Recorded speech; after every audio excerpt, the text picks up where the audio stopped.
Buenas noches, Panamá. Bienvenidos a su programa Panorama, el programa donde analizaremos los temas de interés de nuestra comunidad y donde usted es el protagonista. Les saluda Enrique Arosemena.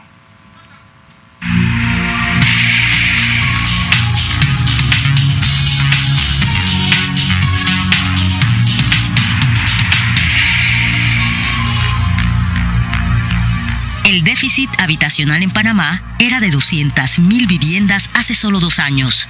Un intensivo programa gubernamental espera reducirlo antes del 2019. La desesperación por un lugar donde levantar una casa ha provocado la invasión de terrenos públicos y privados. Para los precaristas, paredes de cartón y plástico cubiertas de zinc son un paliativo. Para otros, esta situación es un negocio. ¿Qué avances ha logrado el gobierno en estos temas? ¿Cuál será el uso y destino de las viviendas gestionadas?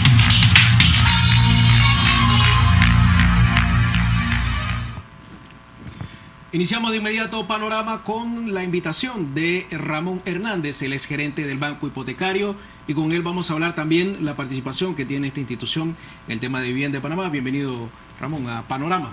Buenas tardes, ¿qué tal, Enrique? ¿Cómo estás? Muy bien, complacido de que nos acompañen esta noche. ¿Cuál ha sido la participación del Banco Hipotecario, sobre todo en proyectos puntuales como el de Colón, que ha sido noticia esta semana? Claro, mira, parte de la problemática que hemos detectado desde que el MIBIOT junto al Banco Hipotecario comenzamos a hacer la planificación de renovación urbana de Colón era el uso y, lógicamente, cómo contratar a las personas que iban a entrar dentro de estos programas habitacionales. Parte de la problemática anterior era que se asignaba sin ningún tipo de capacitación a la mayoría de las personas que le daban la llave para entrar. Prácticamente el banco no tenía una sinergia de trabajo como la hemos logrado hoy en día junto al MIBIOT. La mayoría de los programas que tiene MIBIOT, sí, como el de renovación urbana de Colón, hemos agarrado lo que es programas de financiamiento específicos.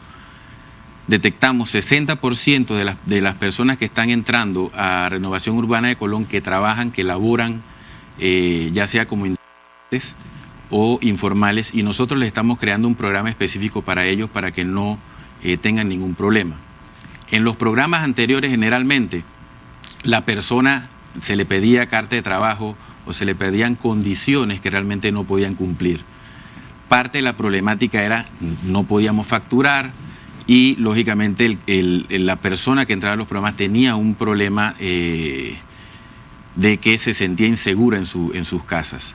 Nosotros ahora, entrando a Colón, entramos en el módulo número 10 de capacitación, la cual estamos dando entrenamiento, capacitación junto a personal de INADE, junto a personal del MIBIOT, junto a personal de otras instituciones, donde le estamos diciendo todo lo referente al financiamiento, qué puede hacer y qué no puede hacer dentro de estas viviendas. Así que realmente la capacitación ha sido clave, primordial, para que ellos puedan sentirse seguros dentro de sus hogares. Ahora, esa amplitud que han hecho, esa apertura que tiene ahora el Banco Hipotecario, también ustedes están garantizando el cobro de ese dinero también. Claro que sí. Hemos tomado como modelo Curundú. Curundú fue un modelo que se utilizó entregándolo en 2012, 2013 y 2014. Realmente hemos detectado algunos problemas que se tuvo en la asignación de las viviendas en Curundú, y es lo que estamos arreglando en renovación urbana de Colón. Tenemos programas específicos. Te puedo adelantar que personas que tienen trabajos informales, nosotros le estamos poniendo letras entre 5 y 75. Sí. En Curundú estamos teniendo personas inclusive que están subarrendando porque no saben lo que pueden hacer con sus viviendas. Los contratos específicamente hablan de que ellos no pueden subarrendar las viviendas a nadie, porque realmente la asistencia habitacional que da el MIBI o el gobierno es específicamente para personas que no tienen una vivienda. Okay. Entonces, estas personas, hemos detectado en el área de Curundú por lo menos de 100 a 150 personas, sí, que están subarrendando y lógicamente tienen otras viviendas en otros lugares. Esto es lo que nosotros estamos haciendo en operativos específicos en Curundú. Pero el banco también tiene otras ofertas también, o únicamente están dirigidas a este tipo de interés social.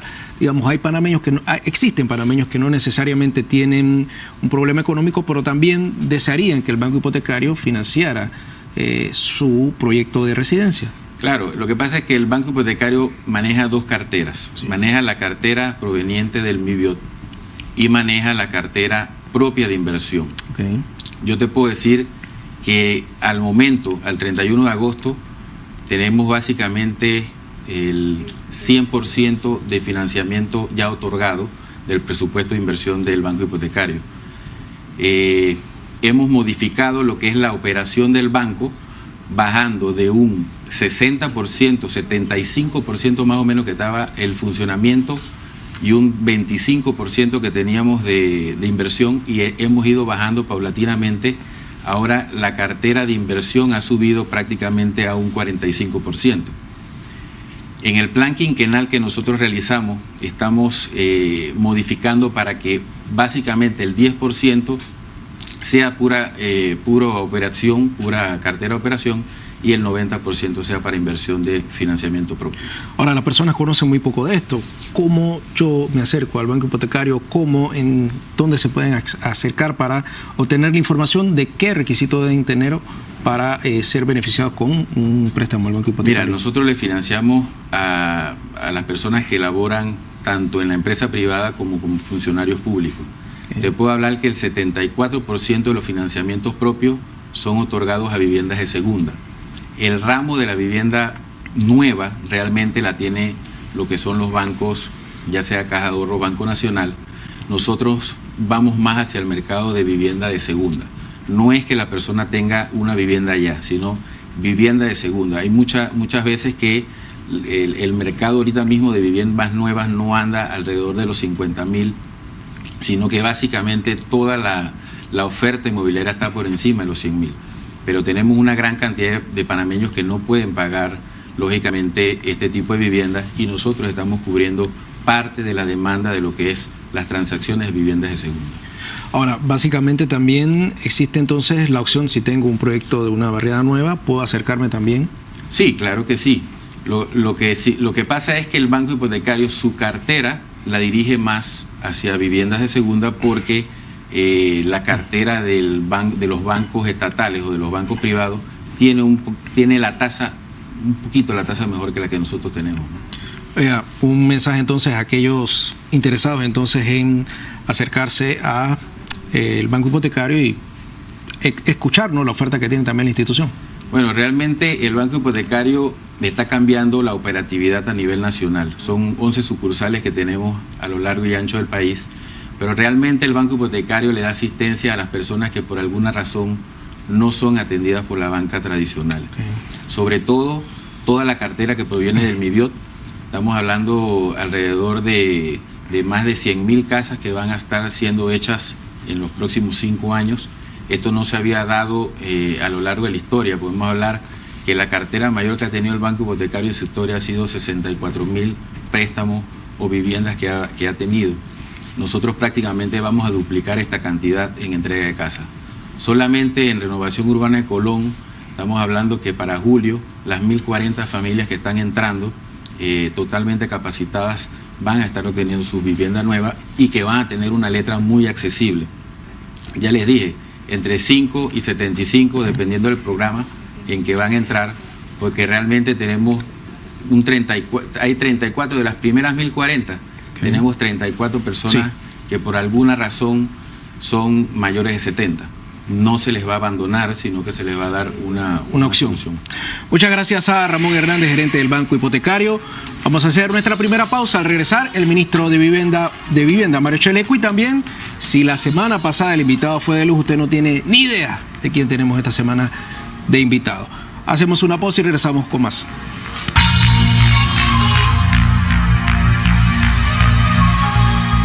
De pura cepa por fin llega a Parita, uno de los pueblos coloniales más interesantes del país. Es el asentamiento hispano-indígena más antiguo de la región de Azuero. Es el único monumento de tipo plaza colonial que existe a nivel nacional. Es allí donde cada portal, cada lugareño guarda un pedazo de su pasado y lo vive en su presente para preservarlo para el futuro. Tu cita es esta semana donde conocerás datos importantes de Parita. La parte esa histórica, la parte tradicional, la parte cultural con la que cuenta Parita. Una postal herrerana para el mundo, porque estamos orgullosos de ser pariteños de pura cepa, panameños de verdad. Hey brother, espérate que ya la casa. Ok. Chicos, qué buen ejemplo para la juventud. Bueno, el viaje es cortito. Prefiero aguantar hasta llegar a mi casa. ¿Qué mensaje le envía a sus compañeros? Comportémonos en todos lados como nos comportamos en el metro. Mantener limpio el metro es cuidarlo. No comas dentro del tren ni en sus estaciones. Metro de Panamá. Lo bueno avanza. Panamá Primero. Gobierno de la República de Panamá.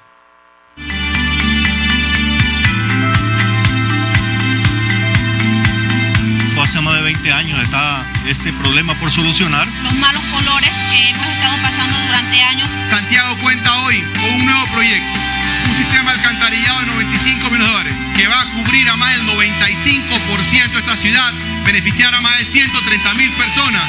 Hemos tenido 3 gabinetes en Veragua. Primero fue Mariat, luego Cañaza y luego Santiago. Y yo les digo hoy, todo lo que se aprobó en los 3 gabinetes de Veragua se le va a cumplir al pueblo veragüense.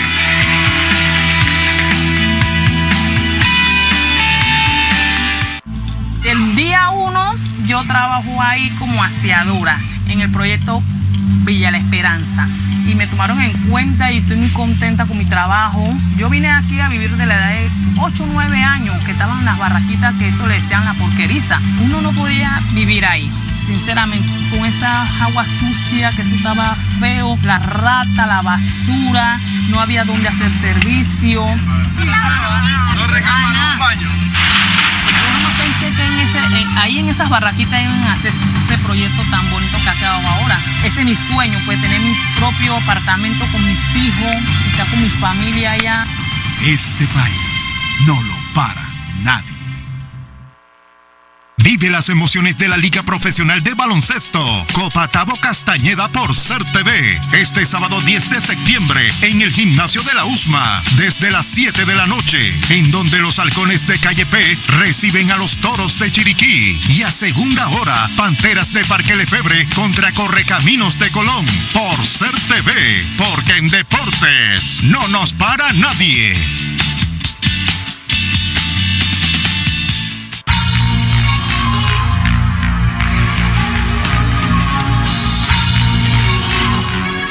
Bien, estamos de regreso y en esta oportunidad, como lo habíamos anunciado, nos acompaña el ministro de Vivienda, Mario Chelecu. Bienvenido, ministro. ¿Cómo se siente Panorama? Bueno, contento de estar aquí, y agradeciendo la oportunidad. Creo que estas son oportunidades para poder divulgar y explicar un poquito a profundidad los planes que estamos llevando adelante, específicamente el Ministerio de Vivienda, ¿no? Ministro, tenemos el privilegio de compartir esta noche con James Aparicio, periodista muy reconocido, director del diario Metro Libre. James, bienvenido. Buenas noches a Panorama y a los televidentes de Canal 11, y esperamos que el ministro pueda someterse a este interrogatorio. Con mucho gusto. Para que los panameños se enteren de lo que está ocurriendo en el Ministerio de la Vivienda. Así es, de seguro que así lo hará. Vamos a compartir con ustedes, ministro James, primero que todo un BTR, que es una nota que hemos preparado sobre el tema de vivienda. Adelante.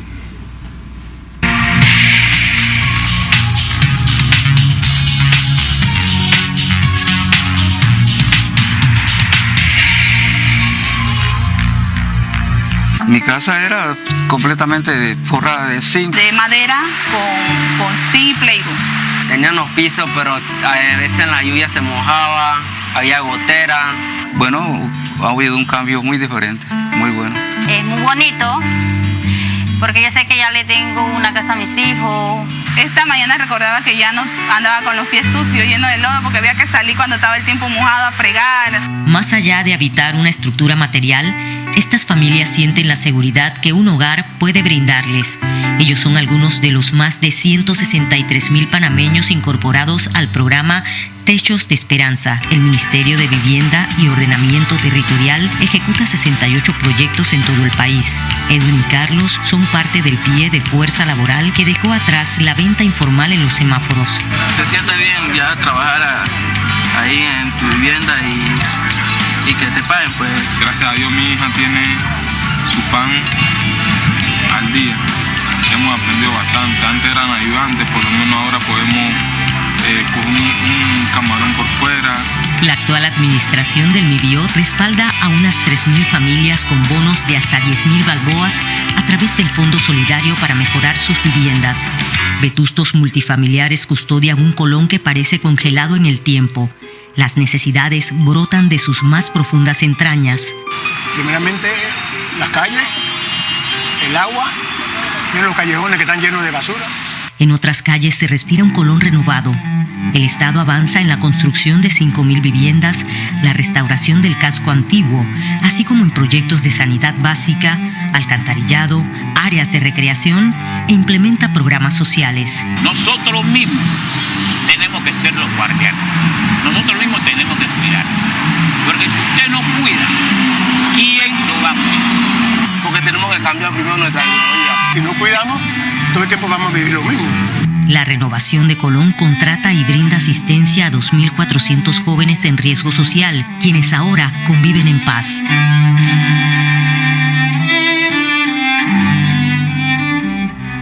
Historias reales, la verdad que se han tocado vidas con este tipo de proyectos.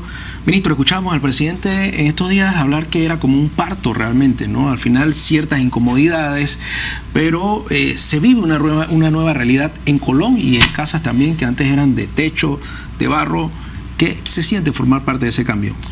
Bueno, definitivamente, mire, cuando hablamos de un tema, por ejemplo, renovación urbana de Colón, donde ya vemos algo real, algo que se está palpando, que la gente puede tocar. Estamos hablando que ya tenemos más de 1.100 apartamentos levantados su estructura. Estamos hablando de 2.400 colonenses que están trabajando. Parte de cuando el presidente hacía ese comentario del parto, de la labor de parto, sí, era que, bueno, porque por supuesto, entre los trabajos que estamos haciendo es la rehabilitación de la infraestructura de las 16 calles en Colón, donde por supuesto se entiende que hay una parte incómoda en los trabajos. Imagínense una ciudad donde la infraestructura tiene 40 años que nadie le ha hecho un mantenimiento. Implica romper las calles, hacer excavaciones, ruido, polvo, malestar. Se genera algo de tráfico, por supuesto. Pero eso, aprovecho la oportunidad y le pido disculpas a los colonenses por esa incomodidad pasajera, por los meses que han pasado y los meses que todavía faltan. Pero era la forma de hacer la cosa correcta, porque la instrucción del presidente no fue pongamos una curita al problema. Había que hacer una solución real a lo que está pasando en Colón. Pero la satisfacción va a ser al final cuando nos encontremos que ya no tenemos más aguas negras en la ciudad de Colón. Ya no va a haber más problemas de agua potable. Vamos a encontrarnos con la electricidad soterrada. La ciudad de Colón no se va a inundar más, que era la costumbre. Vamos a encontrarnos los parques remozados. Y vamos a tener la oportunidad de tener una infraestructura que va a ir acorde al impulso económico que está dando el incentivo fiscal de la ley de Colón Puerto Libre, donde vamos entonces a tener a la empresa privada invirtiendo en Colón, generando más empleo para los colonenses. Entonces, definitivamente, es como una labor de parto. Viene la parte incómoda, las contracciones, el dolor, pero después cuando nace el bebé, uno escucha el llanto y uno se da cuenta que valió la pena. Don James, le cedemos la batuta. Sí, ministro, todos los gobiernos hacen promesas en campaña y después presentan un plan. ¿Cómo los panameños podemos estar seguros de que todo esto que usted nos ha enumerado, de un Colón renovado, sin aguas negras, se va a cumplir al final de este mandato? O sea, ¿cuál es la certeza que pueden tener no solo los colonenses, sino el resto de los panameños? Bueno, yo te puedo dar dos ejemplos para responder a esa pregunta, James. Uno es Colón. Es que Colón no estamos hablando de una maqueta, no estamos hablando de un plano, estamos hablando de algo concreto. Hay 2.400 colonenses trabajando y es físicamente palpable el trabajo que se está haciendo. Eso es real, está pasando y ahí el colonense es testigo. Incluso hemos involucrado a los colonenses para que visitas todos los viernes. Se generan todos los viernes al proyecto. Son alrededor de 50, 60 colonenses de pie que llenan sus solicitudes y van al proyecto y la cara de asombro y admiración cuando llegan, porque es muy rápido lo que está pasando. Pero te puedo dar otro ejemplo, por ejemplo, cuando me haces énfasis en una promesa de campaña. La promesa de campaña del presidente Juan Carlos Varela era la construcción de 25.000 viviendas. Hoy te quiero decir que ya tenemos en proceso de construcción, ya tenemos más de 5.000 entregadas. Y tenemos en proceso de construcción otras 28.000, o sea que son reales. Y en el mes de agosto acabamos de terminar la licitación de 20.500 viviendas más. O sea que si es por promesas cumplidas, ya las estamos cumpliendo e incluso estamos yendo más allá. ¿Por qué? Porque hay un mensaje muy claro y el presidente lo ha repetido en muchas ocasiones. Cuando se hace un manejo responsable y transparente de los fondos públicos, entonces el dinero rinde para llevar más soluciones sociales. Y es el caso de Techo Esperanza. Techo Esperanza había una promesa de 25.000. Muy rápidamente nos dimos cuenta que la podíamos cumplir. El presidente subió la meta en 2 ocasiones y en la segunda ocasión dijo, vamos a hacer 100.000. Y vamos a llegar a esa meta. Y esa meta se está logrando. O sea que si es por promesa de campaña, ya esa promesa está cumplida. ¿Y cómo logramos que todos estos proyectos de vivienda no terminen como San Joaquín o Barraza, donde al final la población decente tiene que compartir su vida con pandillas y con gente que no paga los proyectos? Bueno, yo creo que hay que separar un poquito lo que pasaba en los proyectos anteriormente. Yo quiero decir, los proyectos que anteriormente en administraciones pasadas se hicieron tienen cosas muy positivas. Nosotros no podemos descartar y decir que estaba malo. No, hay cosas que eran rescatables y aprendimos esas experiencias. Entre las cosas que hicimos era el tipo de construcciones, hablando de edificaciones de planta baja y 4 altos, que no involucraban el mantenimiento de un ascensor, que hubiera muchos espacios de áreas comunes y de esparcimiento, porque esa era parte del problema que había en los multi de antes, que los muchachos tenían, tal vez la familia tú le dabas la solución habitacional, pero no había ese espacio de recreación, no había ese espacio donde la familia se desarrollara. Entonces se generaban otro tipo de problemas sociales. Eso ya, un MIBI moderno, un MIBI que entendió eso y que ya lo vio en las construcciones que anteriormente se daban. Y eso también ha generado un comportamiento más responsable. Yo quiero aclarar un poco el tema de los pagos. Lamentablemente no existía la costumbre en administraciones anteriores por parte del MIBI o el Banco Hipotecario de incorporar los edificios, construcciones del Estado al régimen de propiedad horizontal. Eso va a permitir 2 cosas. Una, que en efecto, al final del financiamiento, el Banco Hipotecario le va a poder entregar a estas familias hacerle el traspaso físico de esa propiedad. ¿Para qué? Para que sea un patrimonio, no se mantenga a lo largo del tiempo como un alquiler social. ¿Qué es lo que pasaba? Como era un alquiler social, el Banco Hipotecario sigue siendo el dueño del edificio y se tiene que ocupar de darle el mantenimiento, y hablamos de edificios de 40, 50 años, cuando los propietarios se podían organizar. Ese era un tema. Y segundo es congelar dentro de ese régimen de propiedad horizontal que el administrador, hasta que se haga el vencimiento de los financiamientos, sea el Banco Hipotecario, y que se condicione que las familias tengan por lo menos un término de 15 años donde, si por alguna razón de forma anticipada pagaron los préstamos, no lo puedan revender, porque esto es una ayuda que el Estado está dando, no para que haga un negocio especulativo inmobiliario, es todo lo contrario. Entonces sí se congela la venta o posible traspaso de eso en registro público por los primeros 15 años. De estas 100.000 viviendas que ya se han prometido, ¿cuántos proyectos están en desarrollo y dónde? Y por otro lado, y para completar la pregunta, ¿hay que ser amigo del partido del gobierno para que te den una vivienda o hay unos mecanismos establecidos por el MIBI? Ok, yo te la tengo que contestar en diferente orden, porque a mí cuando me meten en el tema de la política tengo que ser muy enfático. Aquí el único criterio que se está utilizando es el criterio social. Nosotros entramos a las comunidades y hacemos barridos con trabajadoras sociales, donde nos encontramos que cuando salimos de ese barrio, salimos de esa comunidad, ahí nos queda una familia que no haya recibido la mano amiga del Estado. ¿Por qué? Porque precisamente el propósito de este programa es evitar la preferencia o hacer distinciones entre un panameño y otro. Todos los panameños en esta administración ha quedado una consigna clara que todos son iguales. Entonces no hay la posibilidad de hacer una politiquería en este tema, todo lo contrario. Y ha sido claro el mensaje del presidente de la República: el funcionario que cometa el error de pensar que se va a usar las malas prácticas del pasado va a tener que asumir las consecuencias. Entonces el criterio es social, el criterio es manteniendo una sola bandera, que es la bandera de Panamá. ¿Cómo nosotros hacemos y cómo podemos palpar esto? Yo te quiero decir que ahora mismo en las 10 provincias tenemos presencia de construcción de viviendas. Tenemos contratistas y frentes de trabajo de autogestión del ministerio. No solamente en las 10 provincias, ya tenemos presencia en más de un punto dentro de la comarca 9, donde el ministerio no está construyendo viviendas. Ya firmamos también un convenio con el Meduca, donde estamos construyendo aulas de esperanza, que ese convenio nos permita, en estos lugares apartados donde el MIBI llegó a construir y dar soluciones de vivienda, que si encontramos un problema en alguna escuela, no solamente en la falta de aulas de clase, o que son aulas rancho, o que los estudiantes tienen letrina en vez de baño higiénico como debe ser, el Ministerio de Vivienda la está construyendo. Entonces, con este programa y con la autogestión de los trabajadores del Ministerio de Vivienda, se han eliminado un montón de aulas rancho. Ese convenio, muy similar, también se firmó con el Ministerio de Salud, donde hemos reparado, ampliado centros de salud, principalmente en la comarca 9, que son los lugares tal vez que a estas instituciones les costaba el acceso de ingeniería para poder repararlo. Pero voy más allá. Dentro de la comarca 9 nosotros ya estamos construyendo, y va muy avanzado los primeros 5, zarzos. Para los oyentes que nos están escuchando, los zarzos son puentes tipo peatonales que tienen longitudes hasta de 70 metros, en muchos casos de lo que estamos construyendo. Que esto es muy radical. Esto significa que una población que se tiene que mover de un punto a otro, que le demora 8, 10, 12 horas, aquí estamos hablando que pueden acceder a otra población, a un centro de salud, a una escuela, mantener comunicación y tal vez su recorrido se redujo hasta a 30 minutos. Es una transformación muy importante en la calidad de vida que están teniendo muchas comunidades apartadas que no estaban siendo tocadas por la mano amiga del Estado. Me habló de criterio social. Correcto. ¿Sobre qué se basa ese criterio social? O sea, eso por un lado, y lo otro, hacerle dos preguntas en una. ¿Cuál es la garantía que tenemos los panameños que no se repitan prácticas del pasado y que los dineros realmente se usen para lo que están destinados y que al final de la administración no salga gente beneficiada de forma irregular? O sea, ¿qué garantía tenemos los panameños? Porque una cosa es decirlo y otra cosa es poder el panameño verificar que eso está ocurriendo así. Bueno, yo creo que, James, la principal fortaleza o defensa que tiene un funcionario es su actuar. Y yo te quiero decir algo, parte de lo que te decía es el criterio social. Nosotros tenemos un ejército de trabajadores sociales que entra a cada una de estas comunidades y lo que se asegura es que cada una de estas personas a las que le vamos a ayudar, en efecto, sean personas que tengan la necesidad. Evaluamos los cuadros familiares, el tema socioeconómico y se asisten a estas familias. La certeza, bueno, yo creo que simplemente hay que hacer comparaciones de lo que está pasando con lo que estaba pasando.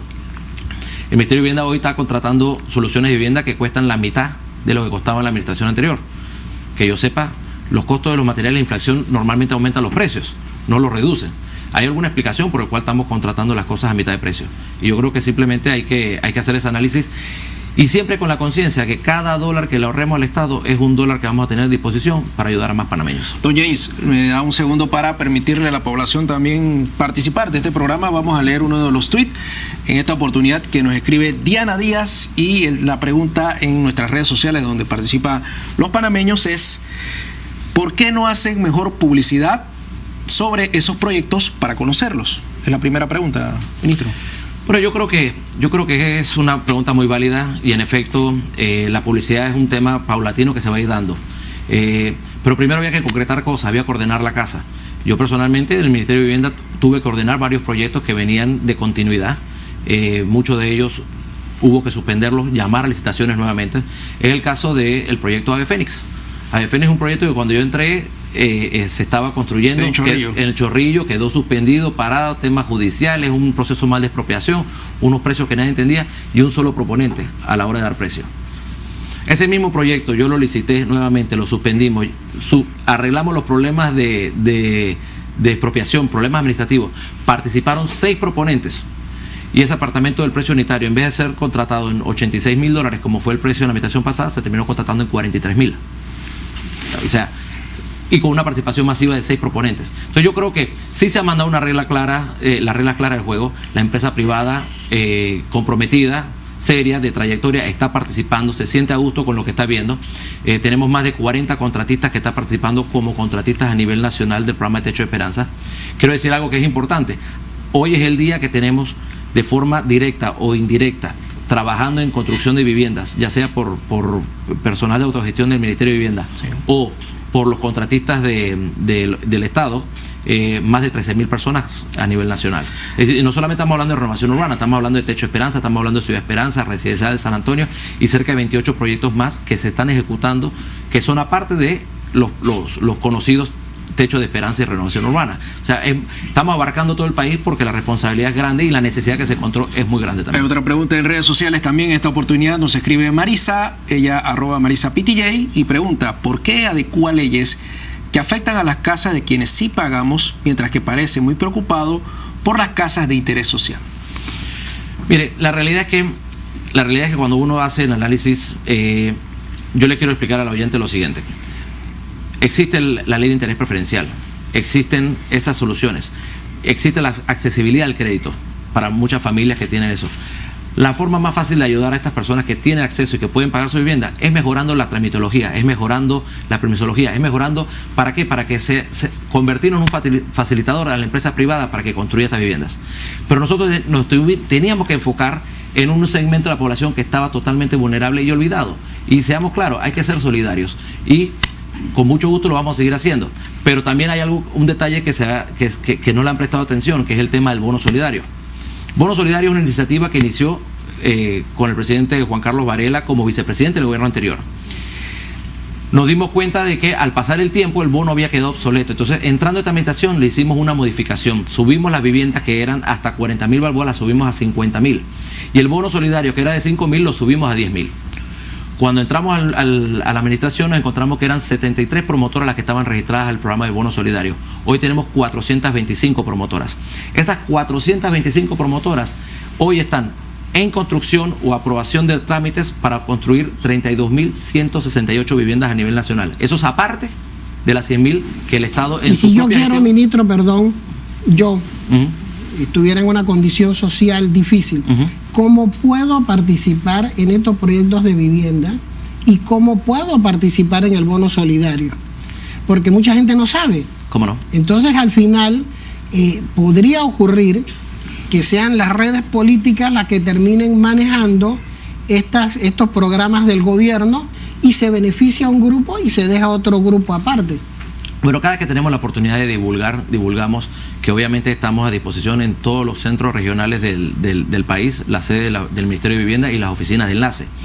Pero hay algo que es también importante y vuelvo a la pregunta del principio, el tema de la política.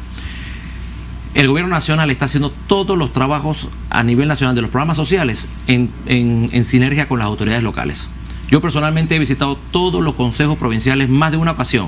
Me he reunido con todos los representantes de recorrimiento, sin importar de qué partido político sea. Este gobierno le ha entregado de una forma abierta la posibilidad de que todas las autoridades locales puedan entregar recomendados. Obviamente el ministerio hace el aval de verificar el cuadro social.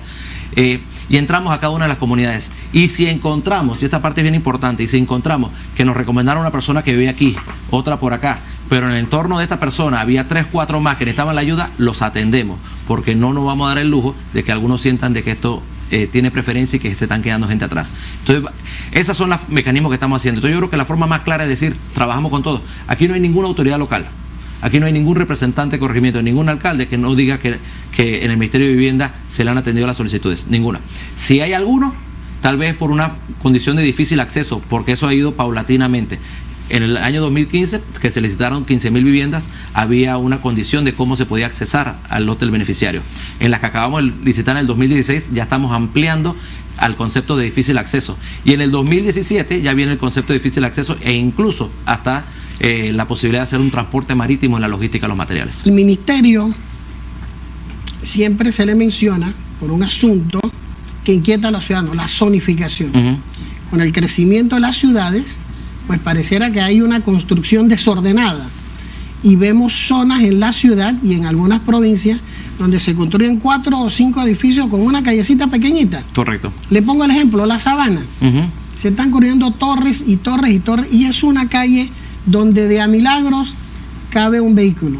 ¿Qué hace el MIBI? Porque veo que hay muchas críticas de estos grupos organizados al Ministerio de la Vivienda para que de una vez por todas se ponga un orden en la construcción, porque de repente tú tenías una vivienda y ahora te construyeron una torre y debes vender, estás obligado a vender. Es correcto. O de repente vivías en un barrio residencial y te construyeron un centro comercial que transformó la vida. Así es. O de repente te construyen una carretera y cambió tu calidad de vida y no te consultaron, no se planificó. Ese MIBI del que estamos hablando moderno, ¿qué está haciendo en esa área? El Ministerio de Vivienda, yo creo que lo primero que hay que hacer es aclarar de que esta ciudad no se comenzó a construir hace 2 años. Y el caos que vive la ciudad de Panamá es real. Hay un problema de que no ha habido la planificación, no ha habido la responsabilidad y la dedicación de hacerlo. Ha sido esta administración, en un decreto que firmó el presidente de la República y mi persona, la que comenzó a entregar descentralizadamente esa responsabilidad a los municipios. ¿Para qué? Para que sean los municipios que tienen ese acceso más directo a cada una de sus comunidades el que comienza a manejar este tema. Por supuesto, hay una cantidad de requisitos que estos municipios deben cumplir. Contar con el personal, contar con planes de ordenamiento, etcétera, capacidad técnica, pero ya ese decreto se firmó y está vigente hace un año. Sí. También hay otro tema que es muy importante, que es que no solamente eso, el Ministerio de Vivienda no ha hecho ningún cambio de zonificación, sino viene con la recomendación positiva de la Junta de Planificación, en el caso de la ciudad de Panamá. Incluso el otro día que hubo la situación y se generó mucha pregunta con el tema de los cambios de no barrio. Nosotros recibimos en el ministerio las solicitudes de 10 personas propietarios de terreno barrio, porque en el año 2012 se había hecho un estudio y se cambió un plan de ordenamiento parcial de no barrio, donde cambiaron todos los terrenos barrio, pero 42 fincas las habían dejado por fuera. Cuando nosotros recibimos esas solicitudes, e incluso algunas habían llegado antes de que yo entrara al ministerio, analizamos el expediente y nos dimos cuenta que había un estudio contratado y que decía que todos los terrenos tenían que ser cambiados. No entendemos por qué hubo una selección puntual de dejar por fuera de este cambio a 42 lotes. Nosotros simplemente hicimos fue honrar lo que las solicitudes estaban haciéndose, honrar lo que el estudio recomendaba y cumplimos con eso. Y hacia el futuro, ministro, ¿qué hay para ordenar? Porque se sigue construyendo. Bueno, y se ahora sigue construyendo. esa es una responsabilidad que ahora le va a competir a cada uno de los municipios. Nosotros como Ministerio de Vivienda seguimos siendo el regente a nivel nacional y estamos invirtiendo en entregar los planes de ordenamiento. Mire, nosotros ya estamos llamando a una licitación para el plan de ordenamiento de parte de Capira, Chame, San Carlos y Antón. ¿Y por qué lo hacemos ese paquete de distritos juntos? Porque entendemos el potencial turístico de allá. Tiene que haber un concepto de ordenamiento territorial. Porque tú no le puedes dar esa responsabilidad a un municipio si no le das, digamos, la hoja de ruta para que ellos puedan de ahí hacer esos manejos. Entonces, sí se está trabajando de forma puntual. Varios distritos en Chiriquí también hemos entregado ya esos planes de ordenamiento. Don James, estamos contra el tiempo, nos toca una pausa, pero antes de pedirlo, su mensaje, ¿no? ¿Qué le ha parecido este ejercicio de Panorama? Yo pienso que hay que informar. Lo mejor que le puede ocurrir a los gobiernos es la transparencia. Así es. Los ciudadanos tendrán fe en la política y en los gobiernos si les decimos las cosas que se están haciendo.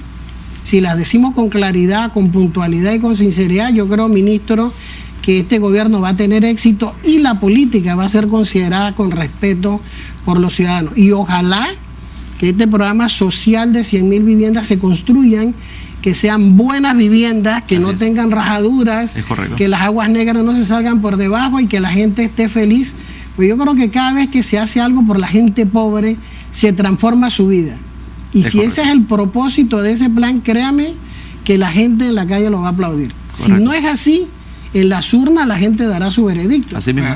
Doña, la semana pasada me escribían, ya finalizando, que aquí daban las preguntas. ¿Alguien le da alguna pregunta a usted o le dijo que no puede? Ninguna, para nada. Hacemos una pausa y regresamos con más de Panorama.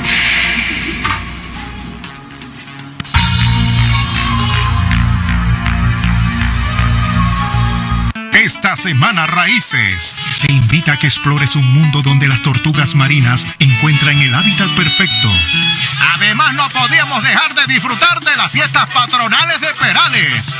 Donde toca una lata, ahí está Raíces. Y nos fuimos a Tres Quebradas, compa, a celebrar la Semana del Campesino. Todo esto y más es Raíces por Ser TV. Todo un canal pensando en ti. Soy nacido y criado en la casa Wilco y me siento orgulloso de ser colonense. Yo tengo que pararme en la mañana para ver cómo busco un pedazo de pan para mis 5 hijos. Eso es una luz en mis ojos, mis hijos. Porque si no fuera por mis hijos, quién sabe qué grande yo estaría. Eso me enfoco todos los días. Le pido fuerza a Dios para que yo pueda sostener a mis hijos y que me dé la entrada de todos los días. Después que uno tenga un trabajo, uno va galopando. Por si uno sin trabajo, sobreviviendo, y no es nada fácil. En nombre de ese Manuel Anderson y creo un nuevo Colón. El nuevo Colón. Renovación urbana, integración humana. 2 años poniendo a Panamá primero. Gobierno de la República de Panamá. De Puerto Armuelles a Darién, estamos construyendo nuevos caminos para el progreso. En todo el país, construimos y mejoramos más de 500 kilómetros de carreteras, mejorando la comunicación, abriendo caminos de producción y aportando al crecimiento de nuestras comunidades. Con más de 700 millones de balboas de inversión, el avance no se detiene. Ministerio de Obras Públicas. 2 años poniendo a Panamá primero. Gobierno de la República de Panamá. Inicia tus mañanas con 2 horas llenas de información, con un noticiero punto de referencia sobre el acontecer nacional. La lucha para erradicar la pobreza no solamente del gobierno, es de toda la sociedad. Si avanzamos de inmediato con más información. Los niños, sobre todo en sus primeros años, necesitan una buena nutrición, afecto y atención. Se va generando información de último minuto. Hay mucha gente que no tiene hoy acceso a agua. Vamos a estar hablando esta mañana de un nuevo tratamiento para el Parkinson. CERTV Noticias, edición matutina, con Librada Torrero Frías, Rogelio Lequi y Enrique Arosemena, de lunes a viernes desde las 7 de la mañana por CERTV.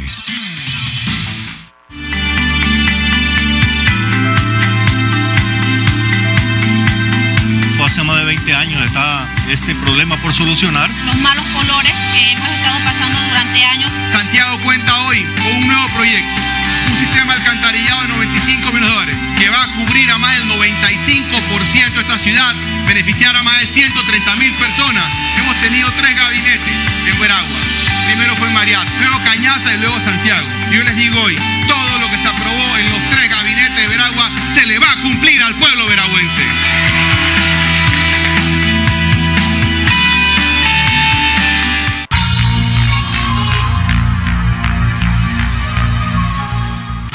Regresamos con más de Panorama. En esta oportunidad seguimos con el ministro de Vivienda, Mario Chelecu, y vamos a leer, porque en Panorama, recuerde que usted es el protagonista, vamos a compartir un tuit de Excel Corp.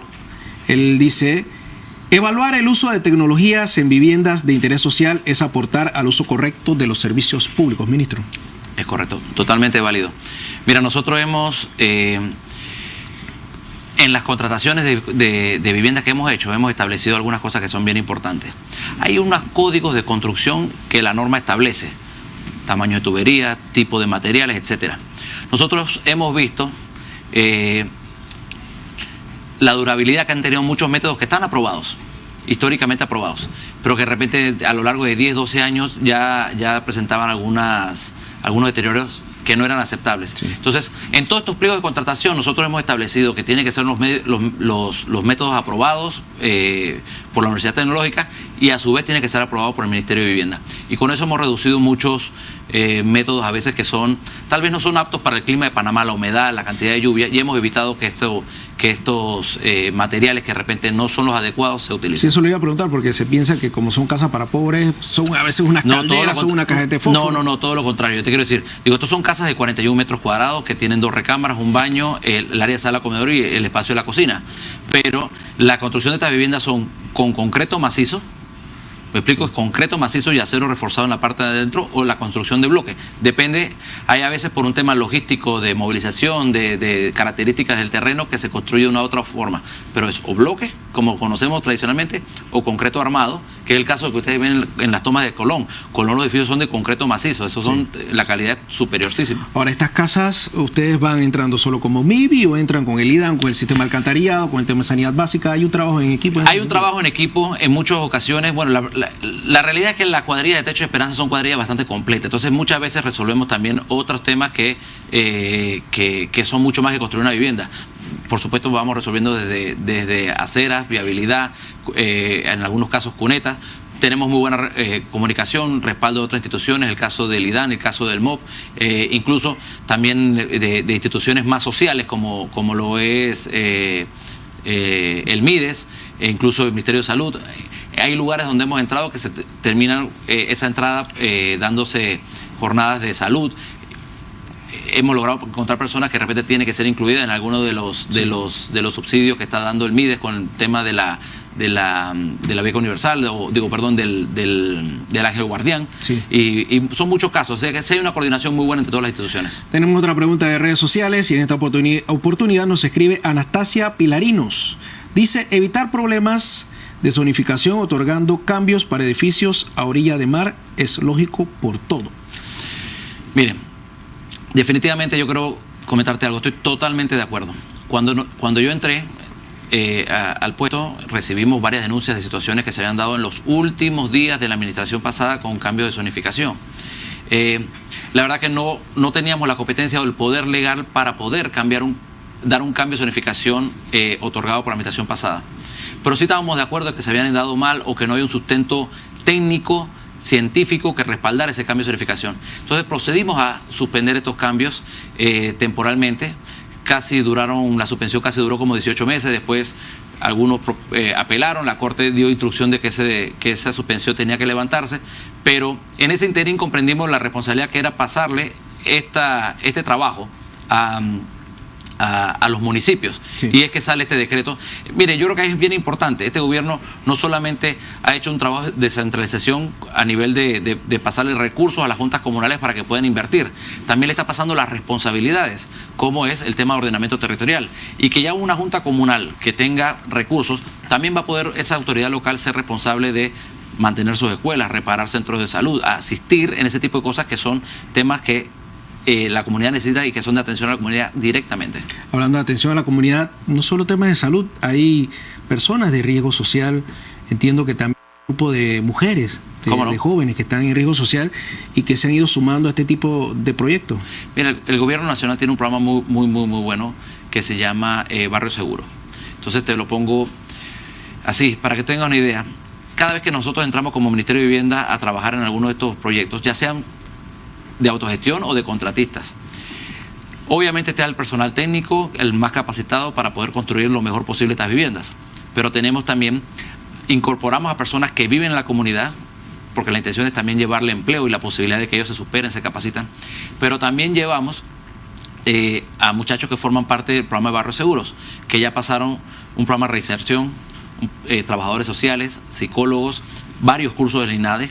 Muchos de ellos, mira, yo te quiero decir, muchos de ellos empezaron a trabajar con nosotros hace 2 años, sí. Y empezaron a trabajar como ayudante general. Y hoy yo tengo a esos mismos muchachos varios que son operadores de equipo pesado. O sea, que se han ido superando, que entraron trabajando con $700 como ayudante general y hoy ganan arriba de los $1,000 como un personal calificado. Entonces ellos ven la transformación de su vida. Y en el caso, por ejemplo, de Alto de la Torre, que fue uno de los primeros lugares donde entramos con el programa de Techo de Esperanza. Estos eran muchachos que le cobraban peaje a sus vecinos para poder entrar y salir de su comunidad. Sí. Y fueron los que terminaron después capacitándose, entrando al programa de Barrio Seguro y construyendo a sus vecinos sus viviendas. O sea, una transformación total. Esa transformación va de la mano con este proyecto. Conversábamos un poco y es que uno no creía mucho en Colón. Y uno se sorprende cuando el primer día el presidente de la República viaja a Colón y había quienes decían, pero invertir en el colonense no vale la pena. Ahora usted ha sido testigo de ese cambio. Sí. Ha asimilado el colonense, el que inclusive el resto de la población no tenía fe en los colonenses. Mira, yo creo las estadísticas hablan por sí solas. Cuando nosotros entramos, la ciudad más peligrosa de la República de Panamá era Colón. Hoy está entre las más seguras. Hoy tú puedes ver caos en la ciudad de Colón por todos los trabajos de construcción y todavía puedes ver muchas cosas que hay que mejorar de la convivencia en comunidad. Sí. Pero los crímenes y los delitos han reducido y hoy uno es la ciudad más segura. ¿Por qué? Porque todas las bandas que estaban organizadas se les dio el mensaje, se les dio la oportunidad. Ustedes saben perfectamente el tiempo que el presidente Juan Carlos Varela le ha dedicado a Colón y el mensaje llegó muy claro. Alguna no entendió y por supuesto fueron las fuerzas del orden público las que tuvieron que actuar, pero la inmensa mayoría entendió el mensaje. Hoy nos encontramos que forman parte del equipo de trabajo de la fuerza laboral que existe en Colón, donde no es que unos trabajan en un sector, otros están separados porque están todos integrados trabajando ya sea en las 16 calles de Colón o en Alto de los Lagos construyendo sus futuras viviendas. O sea que el tema sí funciona. Mira, el colonense es sí. Si yo le quiero decir, tal vez el trabajo más grande que tuvimos al principio en Colón es hacerlos confiar de que esta vez sí era verdad. Porque son décadas de recibir promesas, décadas de que se les prometió algo y no se les había cumplido. Entonces, convencerlos de que, hey, esta vez es verdad, esta vez se te va a cumplir, el presidente se comprometió, el presidente quiere a Colón, lo vamos a ayudar, tal vez fue el trabajo más grande. Pero hoy que ellos pueden agarrar y tocar lo que está construyendo, estamos hablando de más de 1.100 apartamentos construidos, estamos hablando de que, bueno, la ciudad de Colón ahora mismo está en el caos de la construcción, pero ellos saben que están las personas trabajando, porque es o un amigo, si no son ellos, es un amigo, un familiar o un vecino el que está trabajando en renovación urbana de Colón. Ellos lo pueden ver. O sea que el cambio es palpable y el cambio es real. El cambio, por lo menos en cuanto a las inundaciones. Yo recuerdo, y fui muchas veces con algunos presidentes a Colón y iban y arreglaban la bomba, y de eso se hacía una noticia que arreglaban la bomba, pero al final la bomba se dañaba. ¿Qué tan cierto es que ya Colón no se va a inundar? Bueno, afortunadamente, desde que el contratista está trabajando, ya no ha habido más inundaciones dentro de la ciudad de Colón. Y eso es porque simplemente se le da una supervisión a los sistemas de bombeo actuales. Todavía no se han reemplazado, ese es el proceso que estamos ahora mismo haciendo. Todo su sistema de bombas que operan actualmente manualmente, ahora se está aumentando una estación de bombeo adicional y aumentando el número de bombas dentro de cada estación de bombeo, y van a funcionar de forma computarizada. O sea que a medida que ellos van midiendo con boyas los niveles de lluvia, ellos automáticamente comienzan a funcionar. Entonces eso no debe pasar. Y otra realidad que pasaba es que nos encontrábamos el Colón lleno de aguas negras, y es una realidad. Yo me acuerdo un montón de veces caminar en recorridos, visitando las comunidades o viendo frentes de trabajo, tener que estar caminando y esquivando pequeños ríos de aguas negras que pasan en la calle de Colón. Eso se está eliminando porque ahora mismo entre los trabajos que están haciendo es separar la red pluvial de la red sanitaria, para que en efecto no colapse y para que en efecto la ciudad tenga la capacidad de recibir esta inversión, porque ahora también van a haber construcciones dentro de la ciudad. Colón Puerto Libre es una iniciativa del Estado que está llevando adelante el MISI, que va a estimular fiscalmente para que la empresa privada, ya teniendo las condiciones de infraestructura, ya teniendo las condiciones de planeamiento territorial dentro de la ciudad de Colón, teniendo esta ley, ellos saben que van a tener un incentivo fiscal que les va a permitir a ellos. Y créanme, esa va a ser realmente la oportunidad que los colonenses van a recibir. Porque ahora mismo estamos en la construcción y la construcción tiene un tiempo finito. Pero la oportunidad de que se establezcan negocios, servicios, la oportunidad en turismo es la que se va a convertir ahora mismo en la oportunidad de negocio permanente o de trabajo permanente para el colonense. Y además acordémonos algo, el presidente de la República ha hecho gestiones desde el primer día para que en Colón paren nuevamente los puertos, o sea, los cruceros. No sea un punto de inicio, de final de un crucero, sino que sea un punto de destino donde el turista se baje, gaste dinero y conviva con el colonense y con su hermosa cultura. Panamá Oeste también es muy importante lo que se está dando en cuanto a construcción habitacional, y en su momento también hubo cierta inconformidad. Era, creo que una de las preguntas que nos hacían en redes sociales. ¿Qué tanto se ha avanzado en ese proyecto? Mire, en Panamá Oeste tenemos varios frentes de trabajo, pero por parte del programa de Techo Esperanza, en algunas barriadas, pero tenemos el proyecto Ciudad Esperanza Reján. Es un proyecto, importante. Estamos hablando de la construcción de 2.250 viviendas. Pero mira, cada uno de estos proyectos son evaluados bajo un esquema social. ¿Por qué? Porque es primera vez que el Ministerio de Vivienda está construyendo apartamentos que son de 3 recámaras. El 60% de los apartamentos que estamos construyendo en Alto de los Lagos, en Ciudad Esperanza Reján, Residencial San Antonio, son proyectos que tienen el 60% de 3 recámaras, el 40% de 2 recámaras. Y el 20% de cada una de esas unidades son unidades con adecuaciones para discapacitados o adultos mayores. Entonces, sí, en efecto, eso no solamente la construcción de la vivienda, va acompañado también de construcción de escuelas. Por ejemplo, en la Ciudad Esperanza Reján va a estar la nueva sede de regional de Panamá Oeste de la Universidad de Panamá. O sea, es un tema no bastante... evaluaba tanto las viviendas porque al no, final en lo absoluto, no, en lo absoluto, porque al revés. Son barreras integradas donde las personas van a poder entrar, visitar, participar. O sea, créanme, todas estas barriadas que el Estado tiene, como tiene un propósito social, en muchas ocasiones tienen mejor áreas sociales, recreativas y de esparcimiento que las que tiene una privada. Entonces, los vecinos que pertenecen a una barriada privada van a poder entrar y disfrutar de esto, ¿no? Le ponen un parquecito chiquitito y dice que no, esta es bastante grande. Sí, oiga, ministro, quería aprovechar también la oportunidad en 30 segundos, el tema del déficit. Le tengo otra pregunta, pero en 30 segundos, ¿cómo se ha eliminado, reducido el déficit habitacional? Mira, el déficit habitacional real supera las 200.000 viviendas a nivel nacional. Y nosotros lo que queremos es, a diferencia de lo que estaba pasando, que crecía a razón de 3% anual, reducirlo de una forma contundente al 50%. El programa es en vivo y nos llega información también de última hora. Tengo entendido que hay unas 70 viviendas afectadas en Bugaba y Barú. ¿Respuestas? Es correcto. Y hay personal del Ministerio de Vivienda, el director regional de Panamá Oeste, el ingeniero Echevers, está allá actualmente viendo ese tema con el director regional de Chiriquí, Víctor Araujo. Me mantiene monitoreado, se está atendiendo Ministro, mensaje final también para la población entonces. Bueno, agradecido con el espacio que se nos ha dado y espero haber podido contestar. Yo con mucho gusto, a mí me escriben a veces por las redes sociales y yo contesto y aclaro las dudas. Y si necesitan alguna asistencia, incluso los oriento por medio de las redes sociales a qué funcionario les podemos orientar.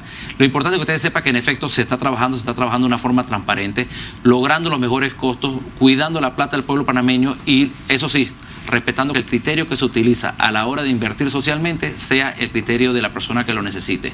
Que esa ha sido una instrucción muy clara que el presidente de la República ha dado y yo creo que en esa dirección vamos y vamos muy bien. Ministro, la invitación para que siga participando de Panorama, de repente otro día más completo de Colón, cuando ya esté más adelantado. Es que a mí me dijeron que era una hora, así que yo le pido disculpas porque por eso hablé un poco rápido, porque al Mimi no le alcanza una hora. Así que me vuelven a invitar, ya puede hablar un poquito más despacio para que no alcance el tiempo. La idea es hacer Panorama en Colón de repente. Buenísimo, hagamos el Panorama en Colón, lo podemos invitar a hacerlo en Colón, lo podemos invitar para que lo hagamos en un frente de Techo de Esperanza, incluso en Ciudad Esperanza, Arraiján, e incluso estamos haciendo construcciones muy importantes en Chiriquí, también en Bocas del Toro, incluso podríamos hacer algún día uno en la comarca Nove. Claro, importante. No, de seguro ya Manuel Domínguez está con el presupuesto ahí firmando ya. Muy bien. Para llevar el programa hasta la comarca. Oiga, muchas gracias. Cómo no, muchas gracias a ustedes. Saludos. Mario Echelecu, bien. Esto ha sido la emisión de Panorama por el día de hoy. Gracias a todos por su sintonía. Nos despedimos. Chao.